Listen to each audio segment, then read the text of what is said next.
গারো পাহাড়ের বিদ্যালয়গুলোতে ক্ষুদ্র নৃগোষ্ঠীর শিশুরা বাংলা ভাষার সমৃদ্ধ হতে গিয়ে অজান্তে হারিয়ে ফেলছে নিজেদের মাতৃভাষা। একটা সময় তাদের সমৃদ্ধ ভাষা ও সংস্কৃতি থাকলেও সমাজের সঙ্গে তাল মেলাতে গিয়ে এমন দশা।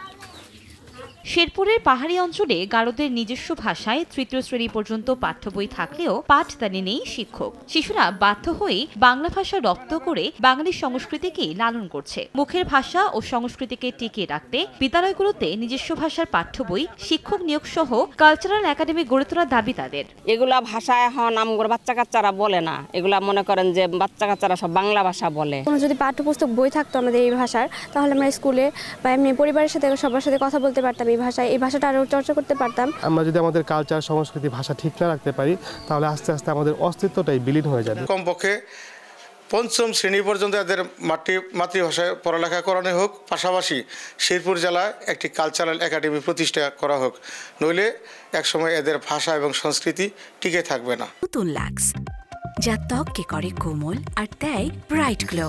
ট্রাই করো লাক্স। নৃগোষ্ঠীর ভাষায় শিক্ষক সংকটের কথা স্বীকার করলেন জেলার প্রাথমিক শিক্ষা কর্মকর্তা। আমরা মাত্র 3 জন শিক্ষক প্রশিক্ষণ পেয়েছে, আর বাকিরা কোনো প্রশিক্ষণ নাই এবং পর্যাপ্ত আমার বিভিন্ন ভাষায় বইও নাই। তা আমরা শিক্ষকদের সাক্ষাৎকার নিয়েছি এই গত কয়েকদিন আগে। তারা কেউ আছে কুচ ভাষায় নিজেরা পড়াচ্ছে, তো ট্রেনিং দরকার শিক্ষকদের। বেসরকারি সংস্থা আদিবাসী সক্ষমতা উন্নয়ন প্রকল্পের আইইডি তথ্যমতে শেরপুর জেলার সীমান্ত জুড়ে 60টি সম্প্রদায়ের 60,000-এর বেশি মানুষের বসবাস। এর মধ্যে গারো, বর্মন, কোচ ও হোদির সংখ্যাই বেশি। সময় সংবাদ, শেরপুর।